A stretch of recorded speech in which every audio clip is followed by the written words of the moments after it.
மிகு பொதுக்கூட்டத்தை தலைமை வகித்து சிறப்பித்துக் கொண்டிருக்கிற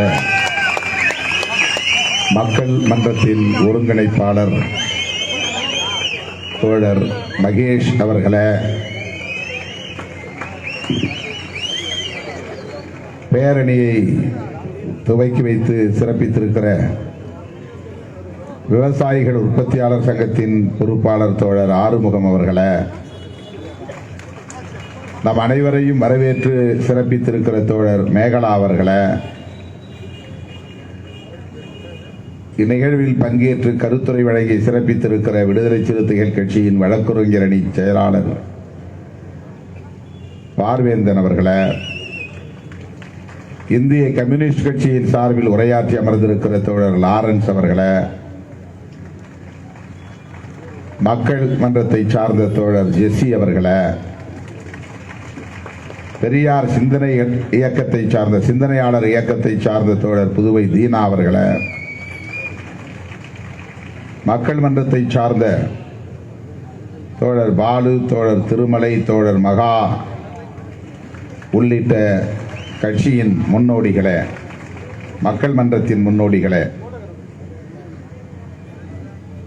இந்நிகழ்வில் பங்கேற்று சிறப்புரையாற்றி விடைபெற்று சென்றிருக்கிற தமிழக வாழ்வுரிமை கட்சியின் தலைவர் சட்டமன்ற உறுப்பினர் அன்பு இளவல் தி வேல்முருகன் அவர்களே,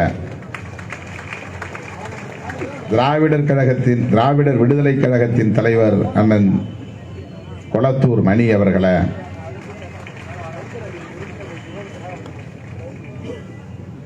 இந்நிகழ்வில் பங்கேற்று இதனை சிறப்பித்துக் கொண்டிருக்கிற இயக்கத்தின் விடுதலை சிறுத்தைகள் கட்சியின் முன்னோடிகள்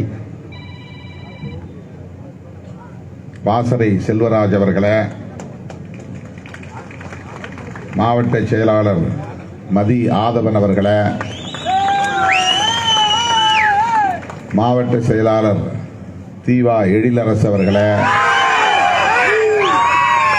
மாவட்ட செயலாளர் மேனகாதேவி கோமகன் அவர்களே,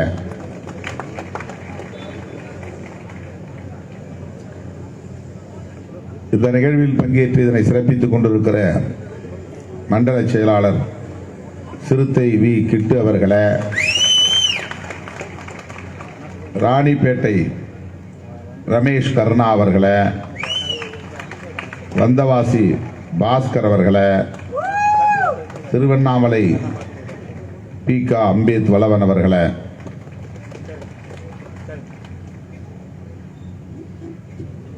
கட்சியின் தலைமை நிலைய செயலாளர் ஆ பாலசிங்கம் அவர்களே, மற்றும் அசுரவடிவேலு இயக்கத்தின் மண்டல துணை செயலாளர் பருத்திக்குளம் சேகர் உள்ளிட்ட இயக்கத்தின் முன்னோடிகளே, திரளாக கூடியிருக்கிற மக்கள் மன்றத்தை சார்ந்த போராளிகளே, என் உயிரின் உயிரான விடுதலை சிறுத்தைகளே, உங்கள் அனைவருக்கும் என்னுடைய பணிவார்ந்த வணக்கத்தை தெரிவித்துக் கொள்கிறேன்.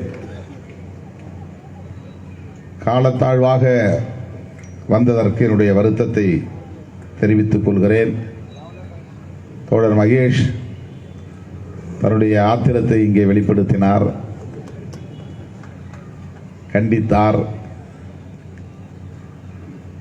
வழிநெடுகிலும் நம்முடைய தோழர்கள் நான் விடுத்த வேண்டுகோளையும் மறுதளித்து கொடியேற்று விழா நிகழ்ச்சிகளை செய்து ஆங்காங்கே என்னை மறித்து நிறுத்தி நேரத்தை எடுத்துக்கொண்டார்கள். இதே நாளில் தவிர்க்க முடியாமல் பாவலரேறு பெருஞ்சித்திரனார் அவர்களின் பிறந்த நாள் நிகழ்விலும் நான் மேடவாக்கத்திலே பங்கேற்க வேண்டிய ஒரு சூழல் அமைந்து விட்டது. அந்த நிகழ்ச்சியை முடித்துக் கொண்டு நான் 6:30 மணிக்கு புறப்பட்டேன் என்றாலும் கூட வழியில் இந்த நிகழ்ச்சிகள் எல்லாம் இல்லாமல் இருந்திருந்தால் 8:30 மணிக்குள் வந்து சேர்ந்திருக்க முடியும். 8 மணிக்கு மேடைக்கு வந்து விடுவேன் என்று நான் உறுதியளித்தேன். ஆனால் இயலவில்லை. அதற்காக மீண்டும் ஒரு முறை வருத்தத்தை தெரிவித்துக் கொள்கிறேன். நாடாளுமன்ற தேர்தல் நெருங்கிக் கொண்டிருக்கிறது. அகில இந்திய அளவில் அரசியல் கட்சிகள் எல்லாம் தீவிரமாக தேர்தல் பணிகளில் கவனம் செலுத்தி வருகின்றன. தமிழ்நாட்டில் திராவிட முன்னேற்ற கழகத்தின் தலைமையிலான கூட்டணியில் தொகுதி பங்கீடு இன்றோடு நிறைவு பெற்றுவிட்டது. அதிமுக இன்னும் கூட்டணியை அமைக்கவே இல்லை. பாஜகவுக்கு ஆளே கிடைக்கவில்லை. கூட்டணி அமைப்பதற்கு ஒரு கட்சியும் கிடைக்கவில்லை. 1-2 லெட்டர் பேடு கட்சிகள் தான் உள்ளன. கண்ணுக்கெட்டிய தூரம் வரையில் திமுக கூட்டணிக்கு எதிரிகளே இல்லை. தேர்தலை சந்திக்கக்கூடிய இந்த சூழலில் மக்கள் மன்றம் பாசிச பாஜகவை வீழ்த்துவோம், ஜனநாயக இந்தியாவை கட்டி எழுப்புவோம் என்று ஒரு அறைகூவலை விடுக்கிற வகையில் தமிழ்நாட்டு மக்களுக்கு வேண்டுகோள் விடுக்கிற வகையில் இந்த பொதுக்கூட்டத்தை ஒருங்கிணைத்திருப்பது போற்றுதலுக்குரியது. நேரடியாக இந்தியா கூட்டணியை ஆதரியுங்கள் என்று சொல்லுவதற்கு பதிலாக பாசிச பாஜகவை வீழ்த்துவோம் என்று மிகவும் குறிப்பான செய்தியை தமிழ்நாட்டு மக்களுக்கு சொல்லுகிற நிகழ்ச்சியாக இந்த நிகழ்ச்சி உள்ளது. தமிழ்நாட்டை பொறுத்தவரையில் திமுக கூட்டணிக்கு எதிர் அணி அதிமுக தான். பாஜக 0. தமிழ்நாட்டில் பாஜக என்று ஒரு கட்சியே கிடையாது. சோசியல் மீடியாவிலே நாள்தோறும் பாஜக ஏதோ பெரிய சக்தி என்பதை போல ஒரு தோற்றத்தை உருவாக்கி கொண்டிருக்கிறார்கள். அது ஒரு மாயத் தோற்றம். அப்படி என்றால் தமிழ்நாட்டிலே அதிமுகவை வீழ்த்துவோம் என்று தானே சொல்ல வேண்டும். பாஜகவை வீழ்த்துவோம் என்று ஏன் சொல்ல வேண்டும் என்கிற கேள்வி எழுவது இயல்பு. அதிமுகவை அல்லது அதிமுக கூட்டணியை வீழ்த்துவோம் என்றால் திமுகவுக்கு அல்லது திமுக கூட்டணிக்கு ஆதரவாக நாம் நிலைப்பாடு எடுத்ததை போல் வெறும் கட்சி சார்ந்த ஒரு நிலைப்பாட்டினை எடுத்ததை போல் திமுகவா அதிமுகவா என்கிற போது திமுகவை ஆதரிக்கிறோம் என்று சொல்லுவதை போன்ற ஒரு கருத்தை அது பதிவு செய்யும் அல்லது உருவாக்கும்.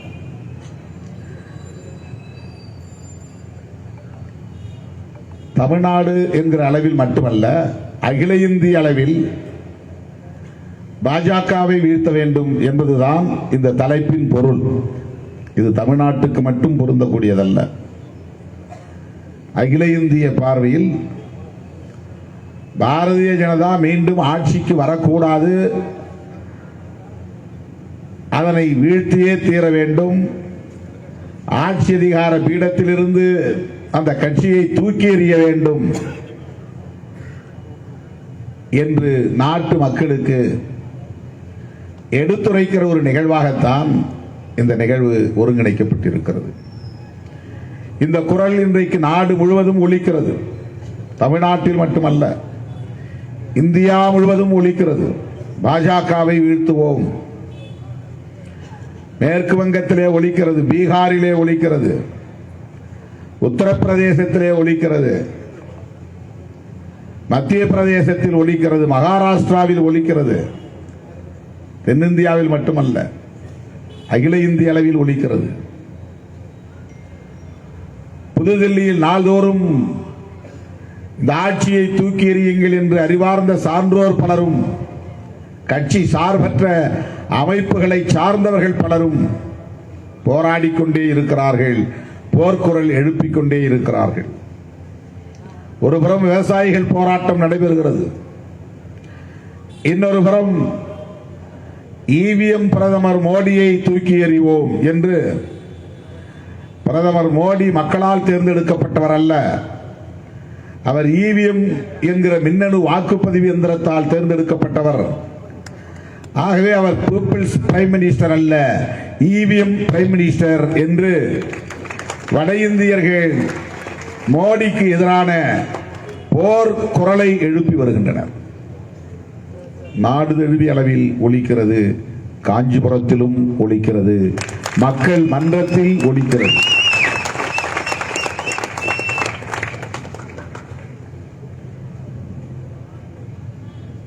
ஏன் பாஜகவை வீழ்த்த வேண்டும்? அது ஒரு ஜனநாயக சக்தி அல்ல, பாசிச சக்தி. அதனால்தான் பாசிச பாஜகவை வீழ்த்துவோம். பாசிசம் என்றால் என்ன என்பதை எனக்கு முன்னர் பேசிய தலைவர்கள் உங்களிடத்தில் விளக்கி இருக்கிறார்கள். அண்ணன் குளத்தூர் மணி அவர்கள் சொன்னார், சர்வாதிகாரம் என்பது கொடுமையானதுதான், ஆனால் அதைவிடவும் கொடியது, தீங்கானது, பெரும் தீங்கை விளைவிக்கக்கூடியது, மக்களுக்கு எதிரானது பாசிசம்.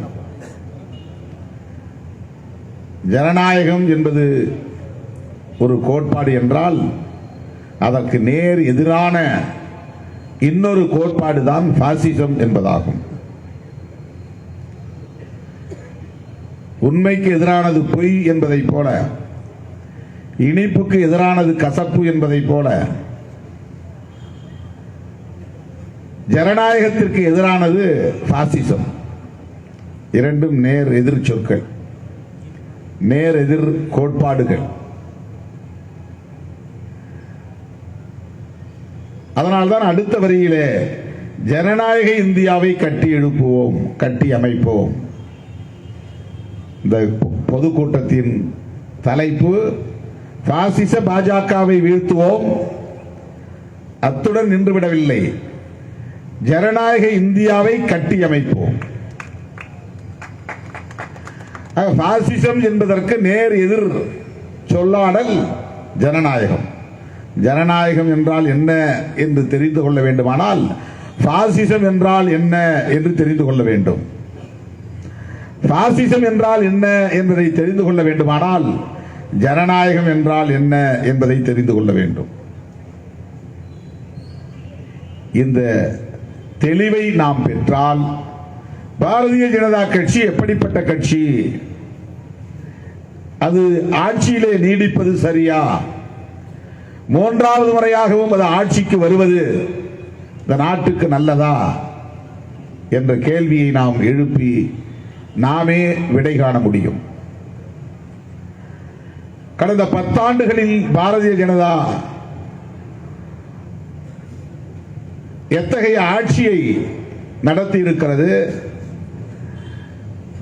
மக்களுக்கு எத்தகைய நலத்திட்டங்களை செய்திருக்கிறது, என்ன வளர்ச்சியை நாம் கண்டிருக்கிறோம், உலக அரங்கில் இந்திய தேசத்தின் மதிப்பு எந்த அளவுக்கு உயர்ந்திருக்கிறது, உலக சந்தையில் இந்திய ரூபாயின் மதிப்பு எவ்வாறு இருக்கிறது, விலைவாசி உயர்வு கட்டுப்படுத்தப்பட்டிருக்கிறதா, பெட்ரோல் டீசல் விலை உயர்வை தடுத்திருக்கிறார்களா, விவசாயிகள் இங்கே நிம்மதியாக வாழ முடிகிறதா, தொழிலாளர்கள் உழைப்புக்கேற்ற ஊதியத்தை பெற முடிகிறதா, ஒடுக்கப்பட்ட மக்கள் பாதுகாப்பாக வாழ முடிகிறதா, பெண்களுக்கு இந்த சமூகத்திலே என்ன பாதுகாப்பு உள்ளது, இஸ்லாமியர், கிறிஸ்தவர் உள்ளிட்ட சிறுபான்மையினருக்கு ஜனநாயக உரிமைகள் கிடைக்கின்றனவா? இப்படி அடுக்கிக் கொண்டே போகலாம்.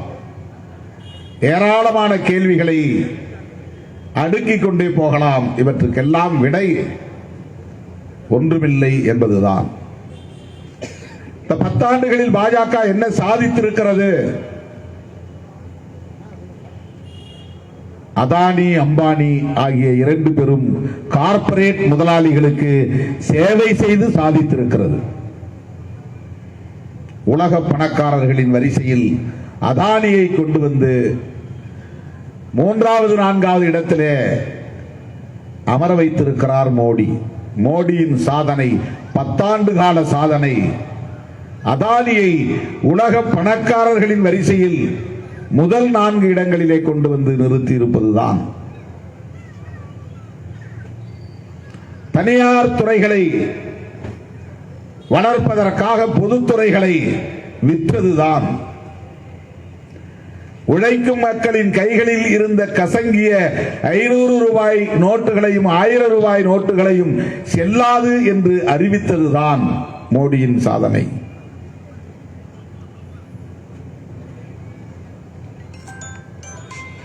சொன்ன சொல்லை காப்பாற்றுவதற்கு வக்கில்லாதவர்களின் அயல்நாட்டு வங்கிகளில் பதுக்கி வைக்கப்பட்டிருக்கிற கருப்பு பணங்களை மீட்டுக் கொண்டு வருவோம், ஒவ்வொருவரின் வங்கிக் கணக்கிலும் 15 லட்சம் ரூபாய் சேர்ப்போம் என்றெல்லாம் சொன்ன மோடி அவர்கள் இந்த 10 ஆண்டுகளில் அது பற்றி எப்போதாவது வாய் திறந்து அதற்கு விளக்கம் சொல்லி இருப்பாரா? அந்த கருப்பு பணத்தை மீட்டு வந்திருப்பாரா? இல்லை.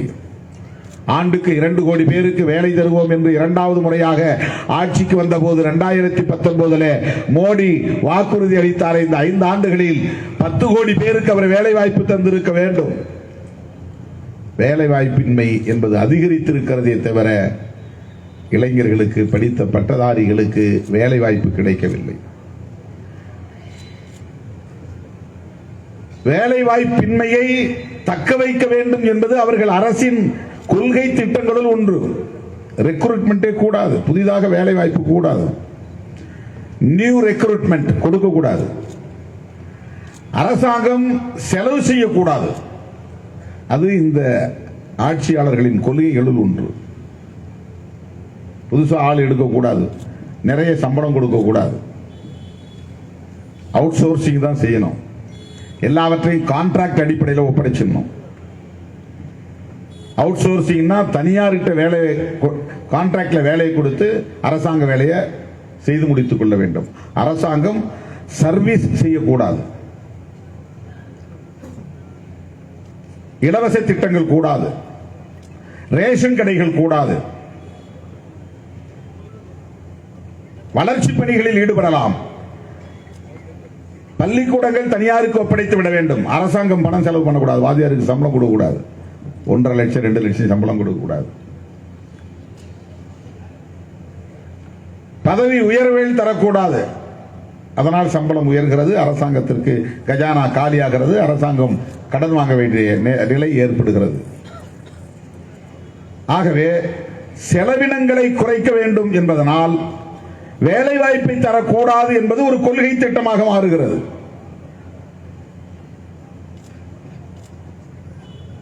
அரசாங்கமே பள்ளிக்கூடங்களை நடத்தினால், கல்லூரிகளை நடத்தினால், பல்கலைக்கழகங்களை நடத்தினால், அரசாங்கமே மருத்துவமனைகளை நடத்தினால் செலவினம் கூடுகிறது. அரசாங்கம் நிறைய வரக்கூடிய வருவாயில கவர்மெண்ட் எம்ப்ளாய்க்கு சம்பளம் கொடுக்கிறதே பாதிக்கு மேல போய்விடுகிறது என்று கணக்கு பார்க்கிறார்கள். அரசாங்கத்திற்கு வருகிற மொத்த வருவாயில் அரசு ஊழியர்களுக்கு, அதிகாரிகளுக்கு பணம் சம்பளம் போடுவதிலேயே செலவாகி விடுகிறது. அப்படி செலவு செய்யக்கூடாது என்றால் நியூ ரெக்ரூட்மெண்ட் கூடாது. நியூ ரெக்ரூட்மெண்ட்னா புதிதாக ஆட்களை வேலைக்கு எடுத்துக்கொள்ள கூடாது, செலவினத்தை குறைக்க வேண்டும். பொதுத்துறைகளில் வருகிற லாபம் போதவில்லை, அது அரசாங்க செலவுக்கு பயன்படவில்லை, அனைத்தையும் தனியாரிடத்தில் ஒப்படைத்து விடு. துறைமுகமா அதானிக்கு, விமான நிலையமா அதானிக்கு, ரயில் நிலையமா அதானிக்கு, தெர்மல் பவர் பிளான்டா அதானிக்கு, A to Z மால்கள் கட்ட வேண்டுமா அதானிக்கு, எல்லாவற்றையும் தனியாருக்கு தாரை வார்த்து கொடுத்து விடு. NLC போன்ற பொதுத்துறை நிறுவனங்களையும் தனியாருக்கு கொடுத்து விடு. அண்ணன் கொளத்தூர் மணி அவர்கள் சொன்னார், அருண் ஷோரி என்ற ஒரு மந்திரியை பொதுத்துறைகளை விற்பனை செய்வதற்கு சேல்ஸ்மேன் மாதிரி ஒரு மந்திரியை போட்டு வைத்திருந்தார்கள். கிட்டத்தட்ட ஒரு சேல்ஸ்மேன், கேபினெட் சேல்ஸ்மேன். பொதுத்துறைகளை விற்பனை செய்வது, தனியாருக்கு தாரை பார்ப்பது என்பதுதான் அந்த துறையின் வேலையே. அப்படிப்பட்ட பொருளாதார கொள்கையை கொண்டவர்களின் கைகளில் ஆட்சி அதிகாரம் சிக்கி இருக்கிறது. ஒருபுறம் கார்ப்பரேட் மயமாக்குதல், எல்லாவற்றையும் அரசு துறைகள், பொதுத்துறைகள் எல்லாம் தனியாரிடம் ஒப்படைத்து மெகா திட்டங்களாக, மெகா ப்ராஜெக்ட்ஸ்களாக தனியாரிடம் ஒப்படைத்து அவனே அனைத்து செலவுகளையும், மெயின்டெனன்ஸ் உள்ளிட்ட அனைத்தையும் பார்த்துக் கொள்வான், லாபத்தையும் சம்பாதித்துக் கொள்வான். இவர்களுக்கு என்ன லாபம்? எந்த பொருளை விற்றாலும் வாங்கினாலும் இவர்களுக்கு கமிஷன் கிடைக்கும். கமிஷனை எப்படி கருப்பு பணமாக வாங்கி எங்கே பதுக்கி வைப்பது? அதனால்தான் தேர்தல் பத்திரம் வந்தது, எலக்டோரல் பாண்ட். பணத்தை எல்லாம் நீ ஒயிட் மணியா போட்டு கட்சி அக்கவுண்ட்ல போடு. 6600 கோடி டொனேஷன். அவனை எவனும் இங்க யாரும் விமர்சனம் பண்ண மாட்டான். நீ போய் ஒரு கடத்தரில் ஒரு நோட்டீஸ் கொடுத்து ஒரு 500 ரூபா 1000 ரூபா அங்க மாநாட்டு கொடுன்னு கேட்டா சிறுத்தைகள் மிரட்டல், கட்ட பஞ்சாயத்து கும்பல், நன்கொடை கேட்டு மிரட்டல். இந்த ஊடகங்கள்லாம் அதை தனியா எடுத்து கிளிப்பிங் போடுவான். ஒரு நிமிஷம் திரும்ப திரும்ப திரும்ப திரும்ப போட்டு வைரல் ஆக்குவான். 6600 கோடி பெரும் முதலாளிகளிடமிருந்து கொள்ளையடித்திருக்கிற பாஜகவை எந்த ஊடகமாவது அம்பலப்படுத்துகிறதா? இந்த பணத்தை எப்படி நீ வாங்கினாய்? யார் மனமு வந்து உனக்கு கொடுத்தது? எந்த கார்ப்பரேட் கம்பெனி கொடுத்தது? கேட்க முடியுமா?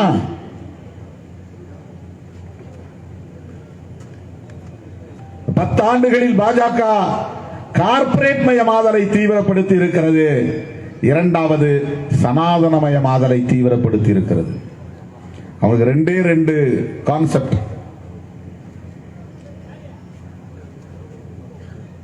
ஒன்று சனாதனமயப்படுத்துதல், எல்லாவற்றையும் 2000 ஆண்டுகளுக்கு முன்னால் இருந்த சமூக கட்டமைப்பை சீர்குலையாமல் பாதுகாப்பது, வர்ணாசிரம தர்ம முறையை அப்படியே பாதுகாப்பது, மேல் சாதி கீழ் சாதி என்கிற பாகுபாடுகளை காப்பாற்றுவது, அந்த சமூக ஒழுங்கு சீர்குலைவதற்கு சமூக நீதி என்கிற கோட்பாடு காரணமாக இருக்கிறது. அந்த சமூக நீதியை குழி தோண்டி புதைப்பது, இதுதான் சனாதனமயமாதல். பார்ப்பனர்களே மேல் சாதி, அனைவரும் கீழ் சாதி, இதுதான் சனாதனமயமாதல். சனாதனம்னா நமக்கு தெரியலன்னு சொல்றாங்க பல பேர். தெரியாம இவங்க பேசுறாங்க. சனாதனம்னா இந்து தர்மம். இந்து தர்மம்ங்கிறது வேற. அந்த விமர்சனத்துக்குள்ள நாம போக வேண்டாம், திராவிடர் கழகம் போகணும். அவங்க பேசணும்.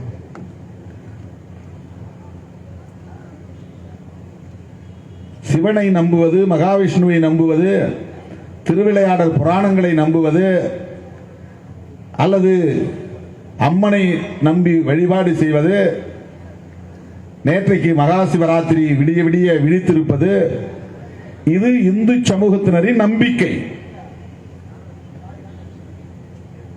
இந்த தர்மம் வேறு, ஒரு நம்பிக்கை என்பது வேறு, கடவுள் நம்பிக்கை என்பது வேறு. இஸ்லாமியர்களுக்கு அல்லாஹ் மீது நம்பிக்கை இருக்கிறது, அல்லாஹ்வுக்கு விக்கிரகம் இல்லை, உருவம் இல்லை என்பது அவர்களின் நம்பிக்கை. உலகம் முழுவதும், யூனிவர்ஸ், பிரபஞ்சம் முழுவதும் அதை படைத்தவர் ஒருவர் தான், அவர் பெயர் அல்லாஹ். இது இஸ்லாமியர்களின் நம்பிக்கை. அந்த அல்லாஹ்வுக்கு எந்த உருவமும் கிடையாது. ஏனென்றால் மனிதன் யாரும் கடவுளை பார்த்ததில்லை. நீ பார்த்ததாக உருவம் கொடுத்தால் அது மக்களை ஏமாற்றுவதாக பொருள். இதுதான் இஸ்லாமியர்களின் நம்பிக்கை. கிறிஸ்தவர்களின் நம்பிக்கை, கர்த்தர் ஒருவர் இருக்கிறார், ஆண்டவர் இருக்கிறார், அவருடைய பிள்ளையாக அவதரித்து வந்தவர் ஏசப்பா, அவர் இறை தூதர்.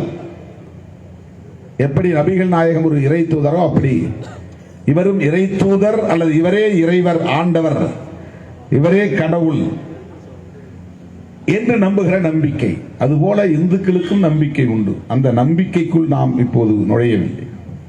ஆனால் சனாதன தர்மம் எது? பிறப்பின் அடிப்படையில் உயர்வு தாழ்வு என்பது சனாதன தர்மம்.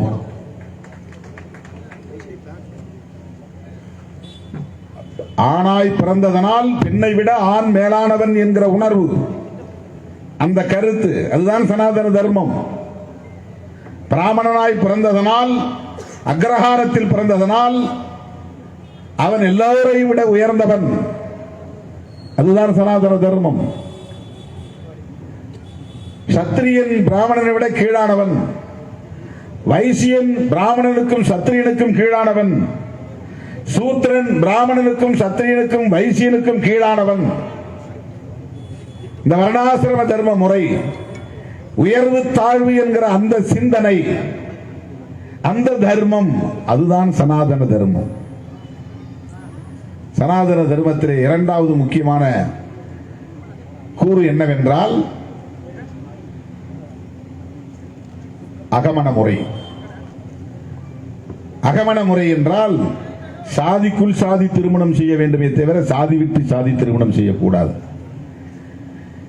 இந்த பிறப்பின் அடிப்படையிலான உயர்வு தாழ்வு என்பது வேறு எந்த மதத்திலும் கிடையாது, இங்கே மட்டும்தான் இருக்கிறது சனாதன தர்மம்.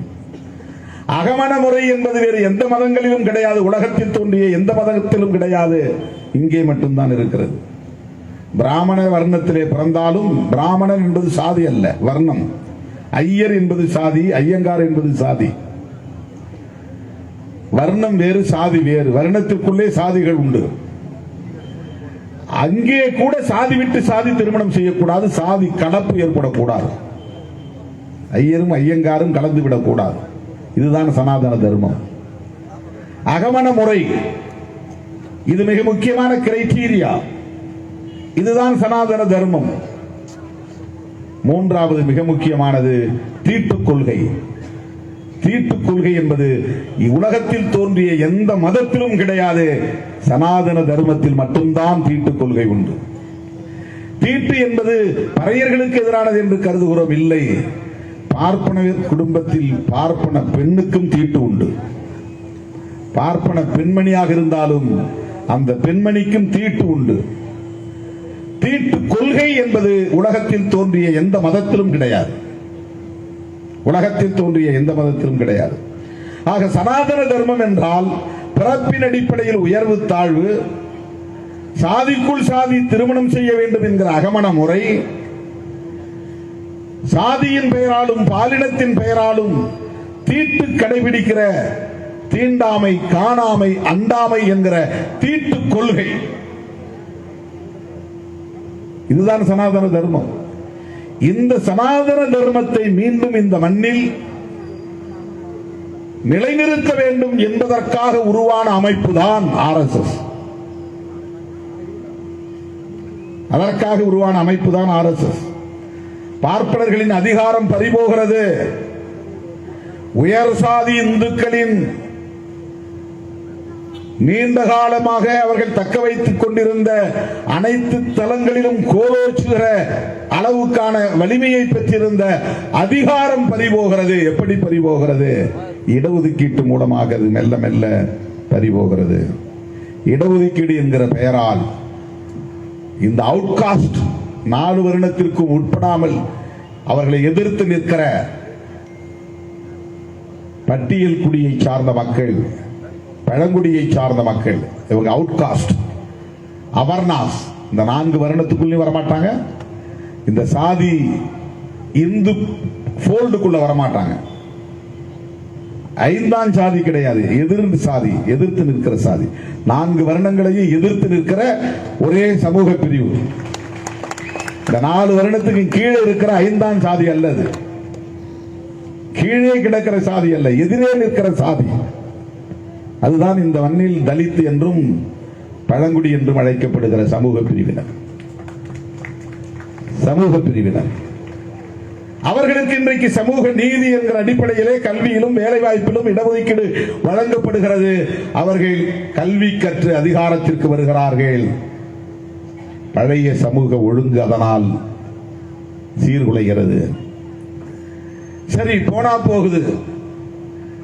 ஷெட்யூல் காஸ்ட், ஷெட்யூல் டிரைப்ஸ், அவர்கள் அவுட் காஸ்ட். புரட்சியாளர் அம்பேத்கர் அதை கான்ஸ்டிடியூஷனல் ரைட் என்கிற பெயரிலே நிலைநாட்டிவிட்டார். அதை சகித்துக் கொண்டிருந்தவர்களால் மண்டல் பரிந்துரை வந்தபோது வெகுண்டெழுந்தார்கள். ஓபிசி மக்களுக்கு இடஒதுக்கீடு என்பது மண்டல் பரிந்துரையில் உறுதிப்படுத்தப்பட்டது. சமூக நீதி காவலர் விபி சிங் ஆட்சியை பறிபோனாலும் நான் நடைமுறைப்படுத்துவேன் என்று துணிந்து முடிவெடுத்தார். அன்றைக்கு ஆதரவளித்துக் கொண்டிருந்த பாஜக, அத்வானி தலைமையிலான பாஜக விபி சிங் ஆட்சியை கவிழ்த்தது ஏன்? ஓபிசி சமூகத்தை சார்ந்தவர்கள் தயவு கூர்ந்து எண்ணி பார்க்க வேண்டும். படித்த இளைஞர்கள் சிந்தித்து பார்க்க வேண்டும்.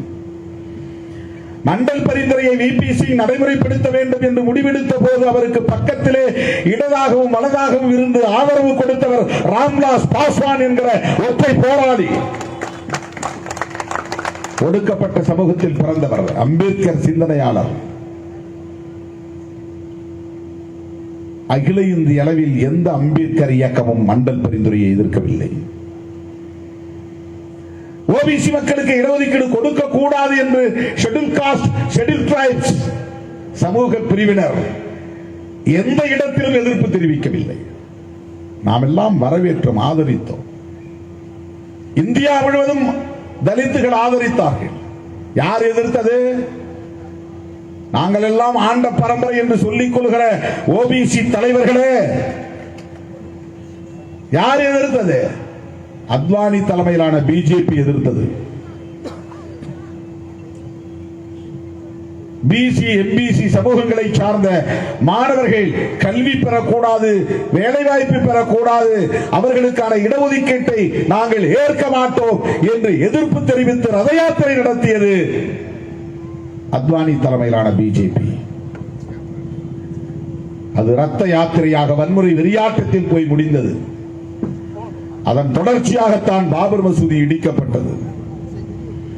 நாடு முழுவதும் பதற்றம், வன்முறை வெறியாட்டம், ரத்த களரி. முன்னேறிய சாதிகள், பார்ப்பனர்கள் உள்ளிட்ட முன்னேறிய சாதிகளால் திட்டமிட்டு உருவாக்கப்பட்டது. அதற்கு ஒரே காரணம் ஓபிசி. தமிழ்நாட்டில் பிசி, எம்பிசி என்று சொல்லப்படுகிற ஓபிசி பிரிவினருக்கு இடஒதுக்கீடு கொடுத்ததுதான். தயவுகூர்ந்து நீங்கள் சிந்தித்து பார்க்க வேண்டும், மல்லாந்து படுத்து சிந்தித்து பார்க்க வேண்டும். நீங்கள் எதிர்க்க வேண்டியவர்கள் யார்? பிஜேபியா, விசிகேவா? யாரை எதிர்க்க வேண்டும்? பாரதிய ஜனதா கட்சியையா, விடுதலை சிறுத்தைகள் கட்சியையா? ஓபிசிக்கு இடஒதுக்கீடு வேண்டும், மண்டல் பரிந்துரையை ஆதரிக்க வேண்டும் என்ற நிலைப்பாட்டை இன்றைக்கும் வலுவாக உயர்த்தி பிடிக்கிற இயக்கம் விடுதலை சிறுத்தைகள் கட்சி. விபி மண்டலுக்கு சிலை வைக்க வேண்டும் என்று முதல்வருக்கு கடிதம் கொடுத்தோம். விடுதலை சிறுத்தைகள் கட்சியின் சார்பில் விபி மண்டலுக்கு கொடுக்க வேண்டும் என்று சொன்ன பிறகு தமிழ்நாடு அரசு விபி சிங்குக்கு வைக்கலாம் என்று மாநில கல்லூரி வளாகத்தில் விபி சிங்குக்கு தமிழ்நாடு முதல்வர் சிலை வைத்தார். விபி சிங் அவர்களுக்கு சிலை வைப்பதற்கு திருமாவளவன் கொடுத்த கோரிக்கை மனு ஒரு தூண்டலாக இருந்தது என்பதை யாரும் மறுத்துவிட முடியாது.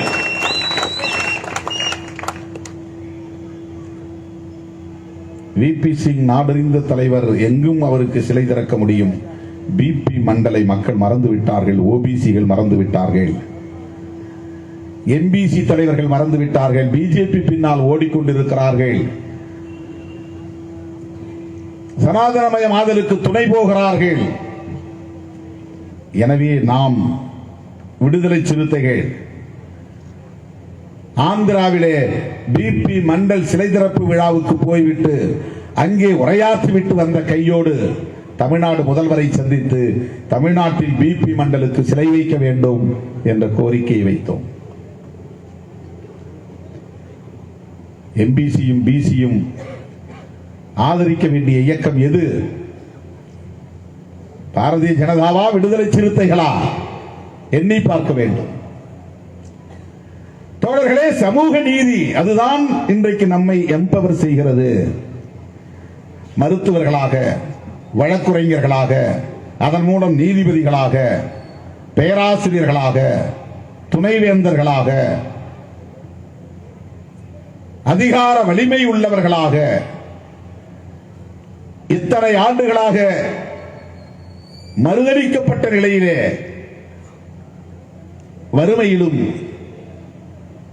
அடிமையாகவும் உழன்று கொண்டிருந்த ஓபிசி மக்கள் இன்றைக்கு தலைநிமிர்ந்து நடமாட முடிகிறது என்றால் அதற்கு சமூக நீதி கோட்பாடுதான் முக்கியமானது. ஆனால் சனாதன சக்திகளுக்கு சமூக நீதி என்பதுதான் பகையான கோட்பாடு. ஏனென்றால் அவர்கள் இவ்வளவு காலம் 2000 3000 ஆண்டுகளாக அல்லது 5000 ஆண்டுகளாக அவர்கள் சொல்லுகிறார்கள், எப்போதோ இந்த சனாதன தர்மம் உருவாகிவிட்டது, அதற்கு தொடக்க காலமும் இல்லை இறுதி காலமும் இல்லை, அதனால்தான் அதற்கு பெயர் சனாதன தர்மம். சனாதனம் என்றால் தொடக்கம் இல்லாதது முடிவில்லாதது என்று பொருள். சனாதனம் என்றால் அழிவில்லாதது நிலையானது என்று பொருள். எப்ப உருவானது, யார் உருவாக்கியது என்றது விவரமே அதற்கு கிடையாது. இயேசு கிறிஸ்துவால் உருவானது கிறிஸ்டியானிட்டி, இஸ்லாம் நபிகள் நாயகத்தால் உருவானது, பௌத்தம் கௌதம புத்தரால் உருவானது, சமணம் மகாவீரரால் உருவானது, சொல்லிக்கொண்டே போகலாம். இந்துத்துவம் இந்து தர்மம் அல்லது சைவம் அல்லது வைணவம் யார் தோற்றுனர், தோற்றுவித்தவர் யார், எந்த ஆண்டு தோற்றுவிக்கப்பட்டது தெரியாது. தெரியாததால் சனாதன தர்மம் என்கிறார்கள். அதற்கு தொடக்கமும் இல்லை முடிவும் இல்லை, அதனால் அதற்கு பெயர் சனாதன தர்மம். அதற்கு பிறப்பும் இல்லை அழிவும் இல்லை, அதனால் அதற்கு பெயர் சனாதன தர்மம். ஆனால் உண்மையில் சனாதன தர்மம் என்பது பிறப்பின் அடிப்படையில் உயர்வு தாழ்வு, இது மாறாதது. சாதிக்குள் சாதி திருமணம் செய்ய வேண்டும் என்கிற அகமண முறை அது மாறாதது, மாற விடமாட்டோம். சாதியின் பெயரால் பாலினத்தின் பெயரால் தீண்டாமை காணாமை அர்த்தாமை என்கிற தீட்டுக் கொள்கை இது மாறாது. இதுதான் சனாதன தர்மம். இந்த கோட்பாட்டை உயர்த்தி பிடிக்கிற இயக்கம் தான் RSS, விஸ்வ இந்து பரிஷத், பஜ்ரங் தள், தமிழ்நாட்டில் இருக்கிற இந்து முன்னணி. இன்றைக்கு பல உதிரி கட்சிகள் உருவாகிவிட்டன. தோளான் துருத்திகள் எல்லாம் ஆளுக்கு ஒரு கட்சியை உருவாக்கி கொண்டார்கள். எல்லோரும் ஆண்ட பரம்பரை என்று நீட்டி முழக்குகிறார்கள். இவர்கள் அத்தனை பேருடைய அஜெண்டாவும் செயல் திட்டமும் பழைய சமூக ஒழுங்கை காப்பாற்றுவது. பழைய சமூக ஒழுங்கு என்றால் பார்ப்பனர்களே உயர்ந்தவர்கள், நாங்கள் அவர்களுக்கு சேவை செய்ய பிறந்த அடிமைகள் என்பதுதான் பழைய சமூக ஒழுங்கு. ஆண்களே மேலானவர்கள், பெண்கள் அவ்வளவு பேரும் சரிபாதி மக்கள் தொகையாக இருக்கிற பார்ப்பன பெண்களில் இருந்து அத்தனை பெண்களும் ஆண்களுக்கு கீழானவர்கள். அவர்கள் கல்வி பெறக்கூடாது, அதிகாரம் பெறக்கூடாது, சொத்துரிமை கேட்கக்கூடாது, கருத்துரிமை கேட்கக்கூடாது என்பதுதான் சனாதன தர்மம். இதை பரப்புவதற்காக உருவாக்கப்பெற்ற இயக்கம்தான் RSS. அவன் சர்வீஸ் நிறைய பண்ணுவான், சோறு போடுவான், கக்கூஸ் கட்டி கொடுப்பான், மெடிக்கல் கேம்ப் நடத்துவான், ஐ கேம்ப் நடத்துவான். இதெல்லாம் நாங்கள் செய்கிற வெல்ஃபேர் ஸ்கீம்ஸ். இதெல்லாம் ஜனங்களை போய் அப்ரோச் பண்றதுக்காக. ஆனா அவனுடைய எய்ம் என்ன, அவருடைய டார்கெட் என்ன, அவருடைய அடிப்படையான கொள்கை கோட்பாடு என்ன? ஓல்டு சோசியல் ஆர்டர், சமூக ஒழுங்கு பாதிக்கப்படாமல் பாதுகாக்க வேண்டும் என்பதுதான். நீ என்ன சாதி வேண்டுமானாலும் இருந்து கொள், சாதியை பெருமையாக கருது, சாதி பெருமிதம் பேசு, சாதி ஒழிக என்று சொல்லாதே, அம்பேத்கரை ஏற்றுக்கொள்ளாதே, உயர்ந்த சாதி என்று சொல். அம்பேத்கரை ஏற்றுக்கிட்டா சாதியை ஒழிக்கணும்னு சொல்லணும், பெரியாரை ஏற்றுக்கிட்டா சாதியை ஒழிக்கணும்னு சொல்லணும். அவர்களை பேசாதே, இல்லைன்னா அவங்களை இந்துத்துவ தலைவர்னு உள்வாங்கிக்கும். இதுதான் சனாதனமயமாதல். அதானியை மேம்படுத்துவது கார்ப்பரேட் மயமாதல். உயர் சாதி கீழ் சாதி என்கிற கருத்தை நிலைநாட்ட துடிப்பது சனாதனமயமாதல். சமூக நீதியை அழித்தொழிப்பது சனாதனமயமாதல். இடஒதுக்கீடு கூடாது என்று பேசுவது சனாதனமயமாதல். என்னதான் பெண்கள் படித்தாலும் ஆண்களுக்கு கட்டுப்பட்டு அடிப்படையில் தான் இருக்க வேண்டும் என்று சொல்லுவது சனாதனமயமாதல்.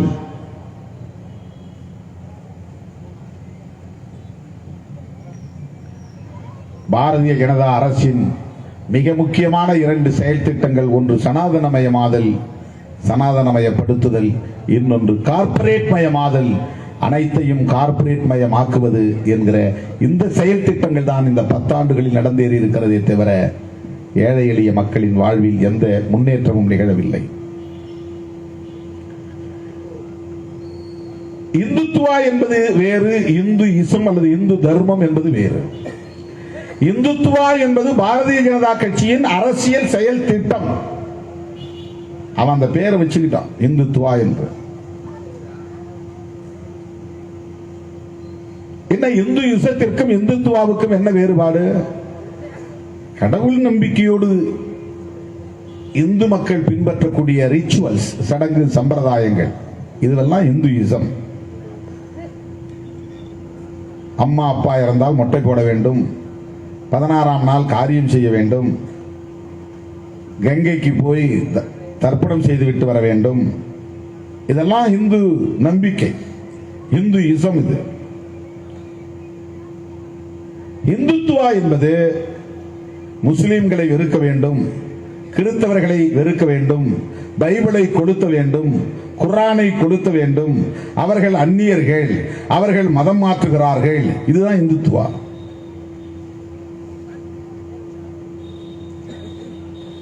பாபர் மசூதியை இடிக்க வேண்டும், அது இந்துத்துவா செயல் திட்டம்.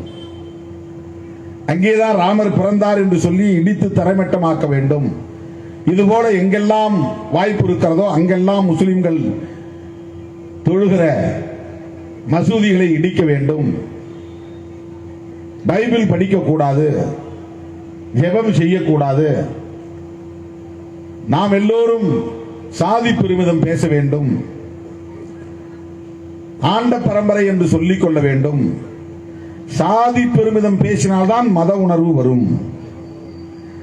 நபிகள் நாயகத்தை சொன்னால் இந்துக்கள் ஒன்றுபடுவார்கள், இஸ்லாமியர்கள் ஒன்றுபடுவார்கள். இயேசு பெருமானை சொன்னால் கிறிஸ்தவர்கள் ஒன்றுபடுவார்கள். இங்கே இந்து மதத்தில் சாதி பெருமையை சொன்னால்தான் இந்துக்கள் ஒன்றுபட முடியும். கடவுள் பெருமையை பேசினால் ஒன்றுபடுவது கடினம். ஏன்னா நீ கிருஷ்ணன்னா நான் சிவன் சொல்லுவேன், பிரிஞ்சு போயிடுவாங்க. நீ காமாட்சி அம்மன் சொன்னா நான் மாகாளி அம்மன் சொல்லுவேன், பிரிஞ்சு போயிடுவாங்க. உனக்கு பெருந்தெய்வம்னா எனக்கு சிறு தெய்வம் குலதெய்வம். உன் சாமி சைவம்னா என் சாமி அசைவம், சாராயம் குடிக்கும், கறி தின்னும். இங்க கடவுளை சொல்லி ஒற்றுமைப்படுத்த முடியாது. அதனால் சாதியை சொல்லி சாதி உணர்வை ஊட்டி சாதி பெருமிதம் பேச வைத்து மத அடிப்படையில் மக்களை ஒருங்கிணைப்பது, இதுதான் இந்துத்துவா. ஏன் மத அடிப்படையில் இந்துக்களை ஒருங்கிணைக்க வேண்டும்? இவர்கள் பெரும்பான்மையாக இருப்பதால் இவர்கள் தொடர்ந்து இந்து என்கிற பெயரில் நமக்கே வாக்களிப்பார்கள், நாம் ஆட்சியில் இருக்கலாம். பெரும்பான்மைவாதத்தின் அடிப்படையில் ஆட்சி அதிகாரத்தை வென்றெடுப்பதும் ஆட்சி அதிகாரத்தை தக்க வைத்துக் கொள்வதும் அவர்களின் செயல் திட்டம். ஏன் ஆட்சி அதிகாரத்தை தக்க வைத்துக் கொள்ள வேண்டும்? ஆட்சி அதிகாரத்தில் இருந்தால்தான் பழைய சமூக அமைப்பை தகர்த்து கொண்டிருக்கிற, நீர்த்து போக செய்து கொண்டிருக்கிற சமூக நீதி அடிப்படையிலே சாதாரண மக்களை எல்லாம் வலிமைப்படுத்திக் கொண்டிருக்கிற, உழைக்கிற மக்களை எல்லாம் தலைநிமிர வைத்துக் கொண்டிருக்கிற அரசமைப்பு சட்டத்தை தூக்கி எறிய முடியும். அவனுக்கு இருக்கிற பெரிய பேரியரே அதுதான், பிரச்சனையே அதுதான். ஆர்எஸ்எஸ் சங் பரிவார் கும்பலுக்கு முக்கியமான எதிரி காங்கிரஸ் என்று நாம் கருதுகிறோம். அது எலக்டோரல் ஆப்பனன்ட், தேர்தலில் இருக்கிற எதிரி, அவ்வளவுதான். அதே போல கருத்தியல் ரீதியாக கம்யூனிஸ்டுகள் களத்தில் எதிரியாக இருக்கிறார்கள். சின்ன கட்சியாக இருந்தாலும் விடுதலை சிறுத்தைகளும் தேசிய அளவில் இல்லாத ஒரு கட்சியாக இருக்கலாம், கருத்தியல் ரீதியாக விமர்சனம் செய்கிறது. ஆனால் இவையெல்லாம் அவர்களுக்கு பெரிய பிரச்சனை இல்லை. அவர்களுக்கு மிக முக்கியமான எதிரியாக இருப்பது நம்ம எல்லாம் மனிதர்களாய் தலைநிமிர வைத்து நம்முடைய மகத்தான தலைவர் புரட்சியாளர் அம்பேத்கர் அவர்கள் வகுத்தளித்திருக்கிற இந்திய அரசமைப்பு சட்டம்தான். அதுதான் சோசியல் ஜஸ்டிஸ் பற்றி பேசுகிறது. அதுதான் செக்யூலரிசம் என்கிற மதசார்பின்மையை பேசுகிறது. அதுதான் ஃப்ரெட்டர்னிட்டி என்கிற சகோதரத்துவத்தை பேசுகிறது. அதுதான் ஈக்வாலிட்டி என்கிற சமத்துவத்தை பேசுகிறது. அதுதான் இவனுக்கு சிக்கலே, அதுதான் இவனுக்கு பிரச்சனையே. இதை வைத்துதானே இவர்கள் இப்படியெல்லாம் ஆட்டம் போடுகிறார்கள். இதை வைத்துதானே இவர்கள் இந்த அரசாங்கத்திற்கு அரச மதத்தை அறிவிக்காமல் தடுத்திருக்கிறார்கள், தவிர்த்திருக்கிறார்கள். உலகத்தில் எல்லா நாடுகளிலும் அரச மதம் இருக்கிறது, ஸ்டேட் ரிலீஜன் இருக்கிறது. ஏன் நம் நாட்டுக்கு ஸ்டேட் ரிலீஜன் இருக்கக்கூடாது? பாகிஸ்தானுடைய ஸ்டேட் ரிலீஜன் முஸ்லிம், இஸ்லாம். இலங்கைக்கு ஸ்டேட் ரிலீஜன் புத்திசம். சீனாவுக்கு ஸ்டேட் ரிலீஜன் புத்திசம். உலகத்தில் எல்லா நாடுகளும் அரச மதங்களை கொண்டிருக்கின்றன. இந்தியாவுக்கு ஏன் அரச மதம் இல்லை? இது ரொம்ப லாஜிக்கான ஒரு கேள்வி. ஆமா, சரிதானே. பாகிஸ்தானுக்கு இஸ்லாம் இருக்கும்போது இந்தியாவுக்கு ஒரு மதம் இருக்கத்தானே வேணும். இந்தியாவில் என்ன மதம்? அரச மதம், அரசாங்கத்திற்கு சொந்தமான மதம். எந்த மதத்தை வைக்க முடியும்? கிறிஸ்துவத்தை வைக்க முடியுமா? இஸ்லாத்தை வைக்க முடியுமா? பௌத்தத்தை வைக்க முடியுமா? சமணத்தை வைக்க முடியுமா? பார்சியை வைக்க முடியுமா? இந்து மதத்தை தான் வைக்க முடியும். இந்து மதத்தை அரச மதம் என்று வைத்தால் இந்து மதத்தில் இருக்கிற பாகுபாடுகள் இந்திய அரசின் பாகுபாடாக அது சட்டப்பூர்வமாகிவிடும். ஏன்னா இந்து மதத்தில் டிஸ்கிரிமினேஷன் என்பதுதான் ரொம்ப முக்கியமானது. இந்து சமூகத்தின் உயிர் மூச்சாக இருப்பது டிஸ்கிரிமினேஷன். என்ன டிஸ்கிரிமினேஷன்? பாகுபாடு. என்ன பாகுபாடு? பிறப்பால் உயர்வு தாழ்வு என்கிற பாகுபாடு. இதுவே ஒரு அரசாங்கத்தினுடைய கோட்பாடாக மாறிவிடும். இதையெல்லாம் முன்னுணர்ந்துதான் புரட்சியாளர் அம்பேத்கர், பண்டிதர் ஜவஹர்லால் நேரு, நம்முடைய தேசப்பிதா காந்தியடிகளும் கருத்து முரண் இருந்தாலும், அம்பேத்கருக்கும் காந்தியடிகளுக்கும் கருத்து முரண் இருந்தாலும் செக்யூலரிசம் என்பதிலே உறுதியாக இருந்தார்கள். ஒரே புள்ளியில் இணைந்தார்கள், ஒரே நேர்கோட்டில் இருந்தார்கள். இந்த நாட்டுக்கு ஒரு அரச மதம் கூடாது. இந்த அரசு ஒரு மதசார்புள்ள அரசாக இருக்கக்கூடாது. இந்த நிலைப்பாடு புரட்சியாளர் அம்பேத்கரின் உறுதியான நிலைப்பாடு. இந்த கருத்திலே பண்டிதர் ஜவஹர்லால் நேருக்கு உடன்பாடு. பெரிய ஆச்சரியம், மூச்சுக்கு முன் ஒரு முறை ராமா ராமா ஹரே ராம் ஹரே ராம் என்று சொல்லுகிற ராம பக்தர் காந்தியடிகளும் இந்த அரசுக்கு மதம் வேண்டாம் என்பதில் உறுதியாக இருந்தார். அதனால் தான் சுட்டுக் கொன்றார்கள்.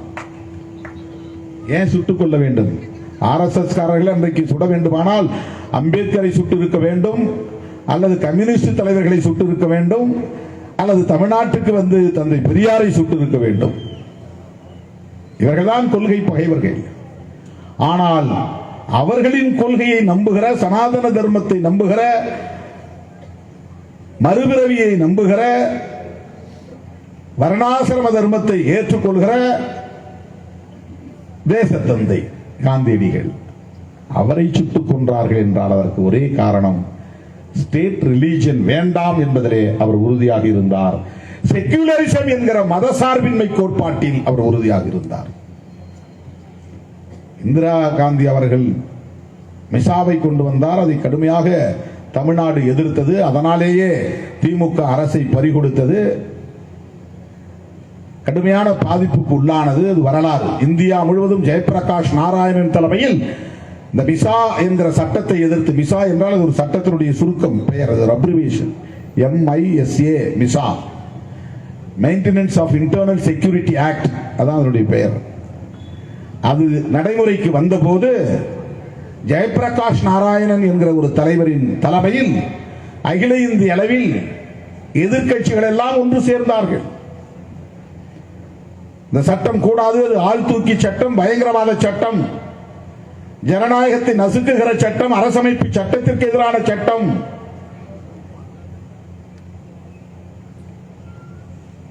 அதனால் ஜனதா என்கிற ஒரு கூட்டணியே உருவானது. அதுல ஒரு கட்சியை வந்து சேர்ந்ததுதான் ஜனசங்கம், வாஜ்பாய் தலைமையில் இருந்த ஜனசங்கம். அந்த ஜனதாவில் அது சேர்ந்ததுதான் 77 அவர்கள் ஆட்சியை கைப்பற்றி அதை தக்க வைக்க முடியாமல் அந்த ஆட்சி எல்லாம் சிதறி போக, கூட்டணிகள் எல்லாம் சிதறி போக, வெளியே போன ஜனசங்கம் ஜனதாவிலிருந்து வெளியே போனதனால் பாரதிய ஜனதா என்று ஒரு கட்சியை உருவாக்கி கொண்டது. ஜனதாவிலிருந்தே வெளியேறிய கட்சி. அதனால் அது ஜனசங் என்கிற பெயரை மாற்றி பாரதிய ஜனதா பார்ட்டி என்று புதிய கட்சியை தொடங்கி தனியே தேர்தலில் நின்று 1984 2 எம்பிக்களை கொண்டிருந்த கட்சி தான் பிஜேபி. போன முறை நாம் 2 எம்பியை கொண்டிருந்ததை போல, விடுதலை சிறுத்தைகள் கட்சிக்கு 2 எம்பி இருந்ததை போல 1984 பிஜேபிக்கு 2 எம்பி இருந்தது. 10 ஆண்டுகளில் எல்லாம் தலைகீழாக மாறி போனது. அதற்கு மிக முக்கியமான காரணம் ராஜீவ் காந்தி அசாசினேஷன். ராஜீவ் காந்தி படுகொலை செய்யப்பட்டதனால் இந்திய அரசியல் எல்லாம் தலைகீழாக மாறி போனது. ராஜீவ் காந்தி கொல்லப்படாமல் இருந்திருந்தால் காங்கிரஸ் நீர்த்து போகாத ஒரு பேரியக்கமாகவே இன்னும் பல 10 ஆண்டுகள் போயிருக்கும். காங்கிரஸ் தலைமை இல்லாமல் தடுமாறி போனது. சனாதன சக்திகளின் பிடிக்குள்ளே போய் சிக்கியது. காங்கிரசின் பலவீனத்தால் பாரதிய ஜனதா வளர்ந்தது.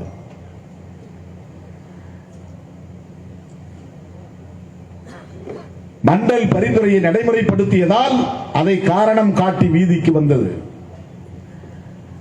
பாபர் மசூதியை இடித்ததால் அதை ஒரு சாக்காக வைத்து இதோ பாருங்கள் இந்துக்களின் பாதுகாவலர்கள் நாங்கள் தான். ராமர் பிறந்த இடத்தை 400 ஆண்டுகளுக்கு முன்னால் பாபர் கைப்பற்றி அந்த இடத்திலே மசூதியை கட்டிவிட்டான். 450 ஆண்டுகளுக்கு முன்னால் பறிபோன பாலராமரின் பிறந்த இடத்தை மீட்கப் போகிறோம்.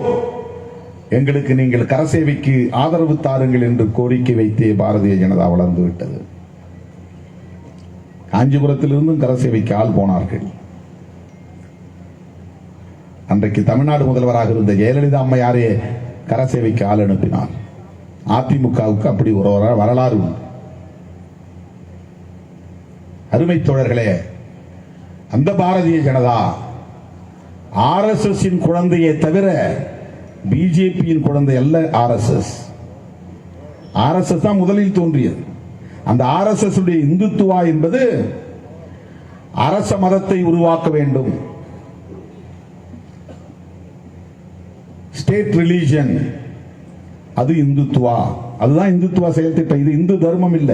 சைவத்தில் இது சொல்லப்படல, வைணவத்தில் இது சொல்லப்படல, சிவபுராணத்தில் இது சொல்லப்படவில்லை, சிவனின் திருவிளையாடல் புராணங்களில் இது சொல்லப்படவில்லை. இது அரசியல் செயல் திட்டம்.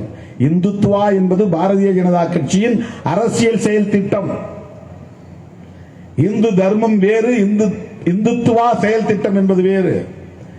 வெறுப்பு அரசியலை விதைப்பது இந்துத்துவா செயல் திட்டம். அரச மதத்தை இங்கே உருவாக்க வேண்டும் என்பது இந்துத்துவா செயல் திட்டம். அவன் பாகிஸ்தான் என்று வைத்திருப்பதை போல் இதை இந்துஸ்தான் என்று பெயர் மாற்ற வேண்டும், அல்லது இந்து ராஷ்டிரம் என்று பெயர் சூட்ட வேண்டும். அது இந்துத்துவா செயல் திட்டம். இதை நடைமுறைப்படுத்த வேண்டுமானால் தடையாக இருக்கிற அரசமைப்பு சட்டத்தை தூக்கி எறிய வேண்டும் அல்லது நீர்த்து போக செய்ய வேண்டும்.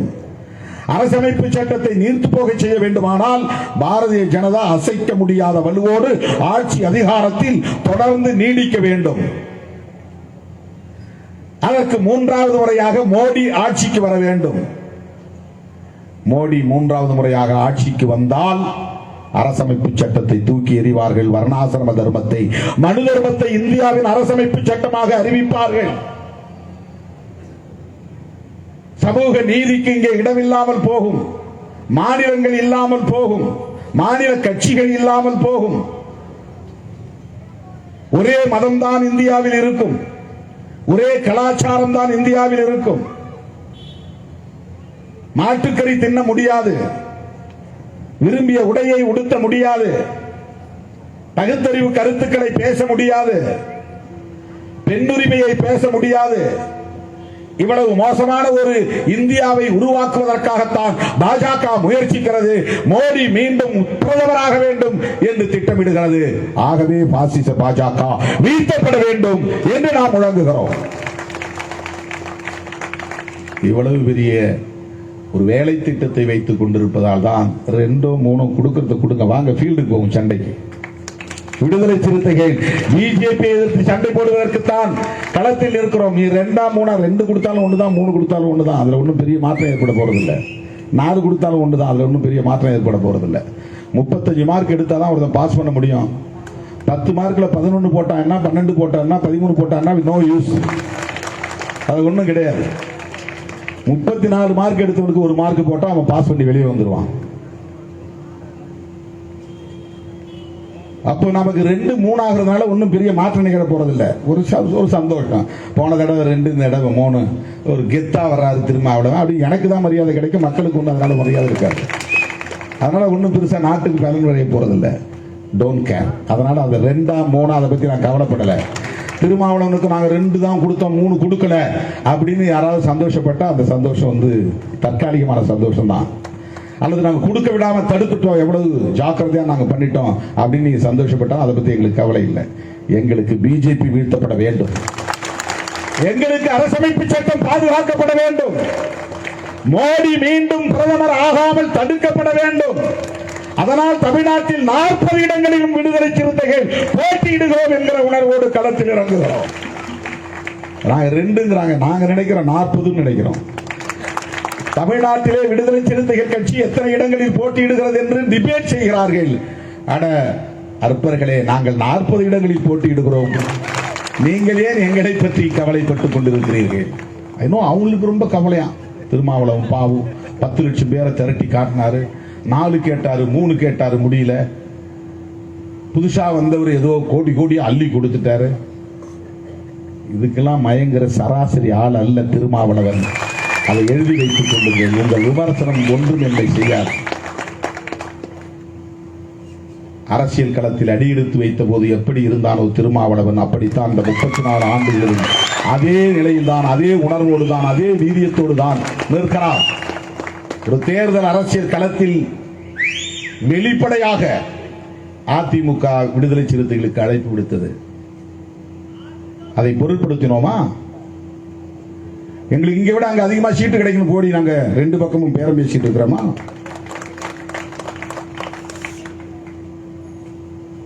இங்க பேசுறது அங்க தெரியணும், அங்க பேசுறது இங்க தெரியணும், இன்னமும் பேசிட்டு இருக்கிறாங்க சில கட்சியில். உங்களுக்கு தெரியும், அங்கேயும் அட்வான்ஸ் வாங்குறாங்க, இங்கேயும் அட்வான்ஸ் வாங்குறாங்க. யாருன்னு உங்களுக்கு தெரியும். அந்த சராசரி அரசியலை விடுதலை சிறுத்தைகள் கட்சி செய்யாது. அடுத்த தேர்தலில் எங்களுக்கு 1 சீட்டு கொடுத்தாலும் எங்களுக்கு அதை பத்தி பிரச்சனை இல்லை. நாங்க 2 சீட்டில் ஜெயிக்காம போனாலும் அதை பற்றி நாங்கள் கவலைப்பட மாட்டோம். நாங்கள் அம்பேத்கரின் பிள்ளைகள், பெரியாரின் பிள்ளைகள். எங்கள் யுத்தம் வேறு, எங்கள் களம் வேறு, எங்கள் நோக்கம் வேறு, எங்கள் இலக்கு வேறு. அதனாலதான் எத்தனை பேர் கட்சி ஆரம்பிச்சாலும் என்கிட்ட வந்து யாரும் மோத முடியாதுன்னு சொல்றது. ஏன்னா நாங்க விளையாடுற களமே வேற. நாங்க விளையாடுற விளையாட்டுக்கு இங்க யாரும் விளையாட்டு வீரர்கள் எதிரில் ஆளே கிடையாது. எங்களோட விளையாடுறது காம்படிட்டர்ஸ் கிடையாது. எங்க களமே வேறு. எமது களம் புதிது, கருத்து புதிது, எங்கள் உத்தி புதிது, செயல் புதிது. அதனால் நாங்கள் அதில் உறுதியாக இருக்கிறோம். சராசரியா சும்மா குடிச்சிட்டு வந்து எவன் டிபேட் சோசியல் மீடியாவில் பேசிட்டு இருக்கிறான். அப்படி அமை இப்படி அமை ஆதவ அர்ஜுன் ஒருத்தர் வந்தாராமே 100 கோடி. என்ன 100 கோடி கொடுக்குது? அவங்க என்ன பித்தா பிடிச்சு போச்சு? எந்த பித்து கொண்ட? முதல்ல பணக்காரன் தான் உலகத்திலேயே மிகப்பெரிய கருமையா இருப்பாங்க. பணக்காரர்கள் தான் கஞ்சர்களாக இருப்பார்கள். எந்த பணக்காரனா இருந்தாலும். தொழிலதிபர்கள் வந்து ஒரு அரையனா கூலி உயர்த்தி கொடுப்பானா கொடுக்க மாட்டான். ஒரு பிச்சைக்காரனுக்கு வந்து ஒரு 2 ரூபாய் பிச்சை போட்டு கொடுக்க மாட்டான். கோடியா அவன் ஊதாரியா செலவு பண்ணும், அது வேற விஷயம். சாதாரண மக்கள் தான் ஒருத்தர் பட்டினி கிடந்தா கையில் இருக்கிறத அப்படியே அடுத்து கொடுத்துட்டு வருவாங்க. அந்த கொடை உள்ளம் சாதாரண மக்கள்கிட்ட தான் இருக்கும்.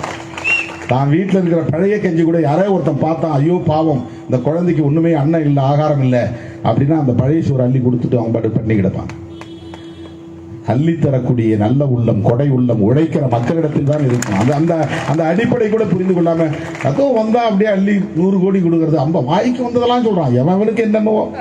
மாநாட்டுக்கு மொத்தமே நாங்க செலவு பண்ணது எங்க கட்சியில் இருக்கக்கூடிய ஒவ்வொரு மாவட்ட செயலாளரும் ஆளுக்கு 2 லட்சம் ரூபாய் கொடுத்து மாநாட்டு செலவை பார்த்தோம்.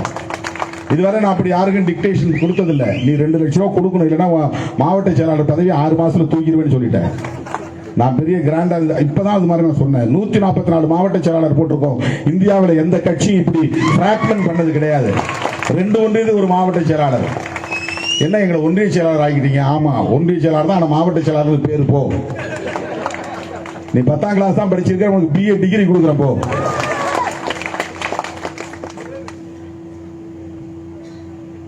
இதெல்லாம் ஜனநாயகப்படுத்துதல், எல்லாத்தையும் டீசென்ட்ரலைசேஷன். ஜனநாயகத்தில் ரொம்ப முக்கியமான ஒன்று என்னன்னா டீசென்ட்ரலைசேஷன் ஆஃப் பவர். ஒரு ஆள்கிட்ட ஒட்டுமொத்த மாவட்டத்தையும் கொடுத்து நீ தான் மாவட்ட செயலாளர்னா அவர் ரொம்ப கெத்தா உட்காந்து வேற எங்கேயும் போக மாட்டார். அவர் வீட்டை தாண்டி எங்கேயும் அவருக்கு ஒரு கிலோமீட்டர் தூரம் அவன் போக மாட்டான். 10 வருஷம் இருப்பான், 1 கிலோமீட்டர் அவனுக்கு எங்க மாவட்டம் எல்லாருக்குன்னே தெரியாது. அப்படி ஒரு ஆளை ஏன் போடணும்? ஒரு ஒன்றியத்துக்கு ஒரு ஆளை போட்டு நீ மாவட்டம் போய் பாரு. எல்லா ஊர்லயும் கொடியேற்றவுடனே எல்லா ஊர்லயும் கொடியேற்றிட்டான். இப்போ வர்ற வழியெல்லாம் கொடியேற்றான். ஒரே திருவிழா கோலமா இருக்கு, ஒரே திருவிழா கோலம். வேற போட்டி வந்துருச்சு. 2 ஒன்றியத்துக்கு ஒரு மாவட்ட செயலாளர், 144 மாவட்ட செயலாளர், 80 பேர் ஆளுக்கு 2 லட்சம் ரூபாய் கொடுத்தான். சொன்ன உடனே 80 பேர். மற்றவங்க ஆளுக்கு கொஞ்சம் கொஞ்சம். அதுலயும் ஏமாத்துறவங்க எத்தனை பேர் இருப்பாங்க? முடிஞ்சவர்களும் ஏய்க்கலாம். அண்ணன் கொடுக்காம ஏதாவது ஒரு காரணம் சொல்லலாம். அண்ணன் எங்களுக்கு வசூல் பண்ண முடியல, எங்களுக்கு யாரும் பணம் கொடுக்கல அப்படின்னு 20,000 கொடுத்த கூட இருக்கிறான். 0 கொடுத்த கூட, ஒண்ணுமே கொடுக்காம கூட ஒருத்தர் இருக்கிறான். 2 பேர் இருக்கிறான் 144 பேர்ல. அப்படி மாநாட்டை நாங்கள் நடத்தினோம். அவ்வளவு வந்தவங்களாம் சொல்றான். ஒருத்தன் வந்து முதல்ல 50 கோடி, நான் நேற்று ஒருத்தன் பேசுறான் 100 கோடி. எந்த பைத்தியக்காரனாவது அப்படி கொடுக்க முடியுமா? என்னையா இது? ஏன்னா இவங்க வந்து அப்படி அவதூறு பரப்புறாங்களாம், உடனே மக்கள் நம்பிடுவாங்களாம், திருமாவளவன் தூக்கி போட்டுருவாங்களாம் குப்பையில. ஏய் போங்கடா, 35 ஆண்டு கால உழைப்புடா, 35 ஆண்டு கால உழைப்பு.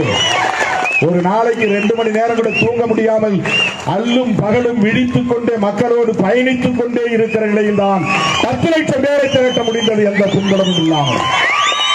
சாதாரண வந்து விடாது, பணம் கொடுத்து கூட்டிவிட முடியாது. வண்டி கட்டி ஆணும் பெண்ணும் கணவனும் மனைவியும் பிள்ளைகளும் கத்திப்போடு கட்டி கொண்டு வந்த திருவிழா மாதிரி நடந்ததுதான் விடுதலை சிறுத்தைகளின் மாநாடு. ராத்திரி 12 மணிக்கும் கூட்டம் கலையவில்லை, செகண்ட் ஷோ இல்லை என்று சிந்தனை செல்வன் சொல்லுகிற அளவுக்கு, கலைந்து போங்கள் என்று சொல்லுகிற அளவுக்கு அங்கே அந்த கூட்டம் நிலைத்து நின்றது. கூலிக்கு அழைத்து வந்த பட்டாளம் அல்ல, சிறுத்தைகள். தலை நிமிர சேரி திரளும், தலை கீழாய் நாடு புரளும். 30 ஆண்டுகளுக்கு முன்னால் நான் எழுதிய முழக்கம், தலை நிமிர சேரி திரளும், தலை கீழாய் நாடு புரளும். 30 ஆண்டுகளுக்கு முன்னால் நான் எழுதிய முழக்கம்.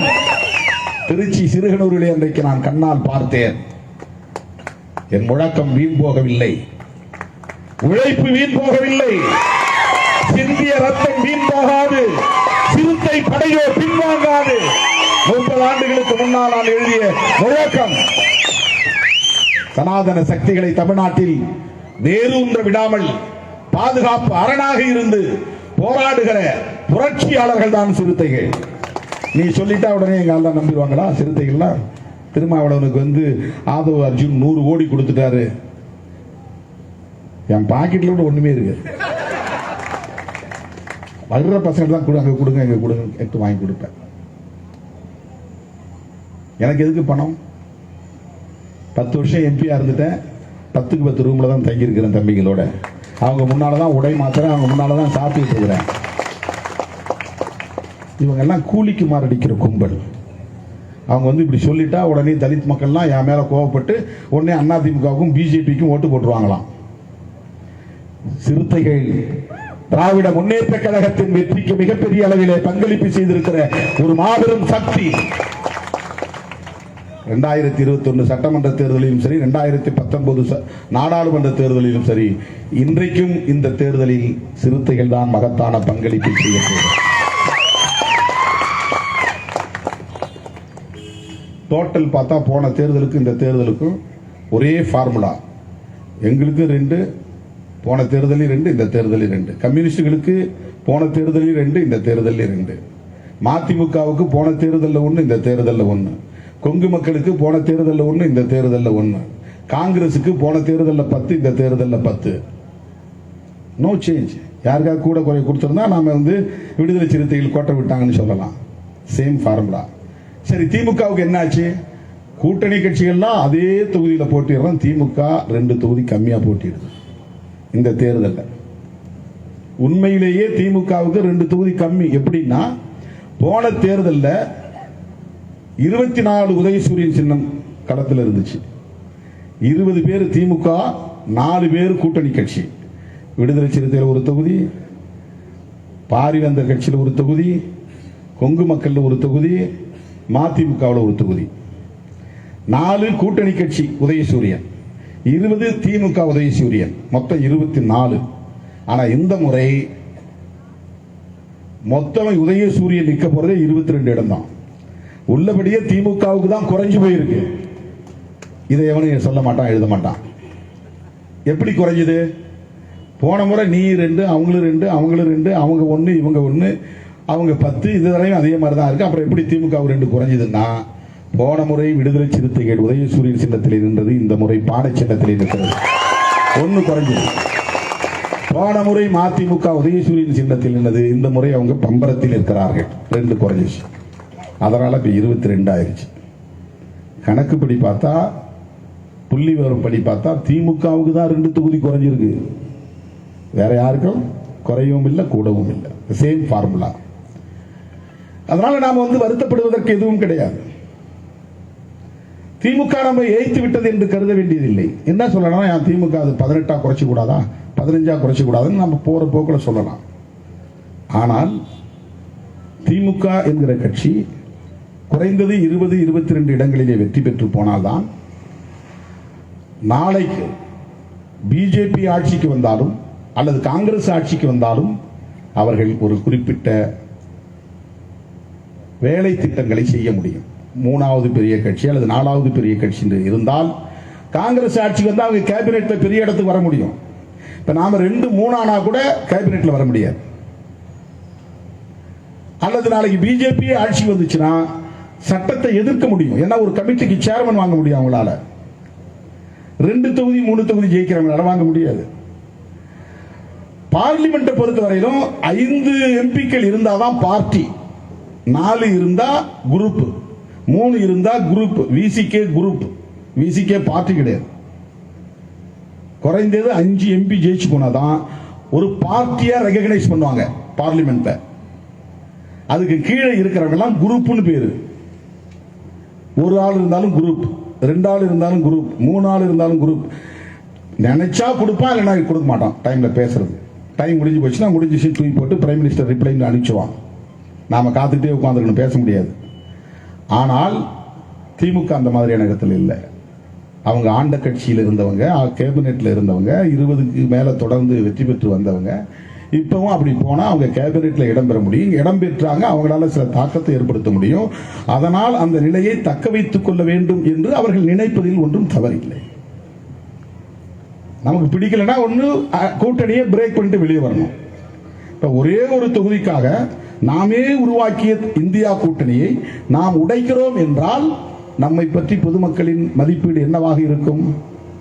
போற போக்க நம்மளால சேர்ந்து சொல்றாங்க, ஏன் வெளியே வர வேண்டியதானே, ஏன் தனியா நிற்க வேண்டியதானே, ஏன் எடப்பாடியை போய் பார்க்க வேண்டியதானே. அப்படின்னா எனக்கு தலித் ராமதாஸ் பேர் வந்துடும்.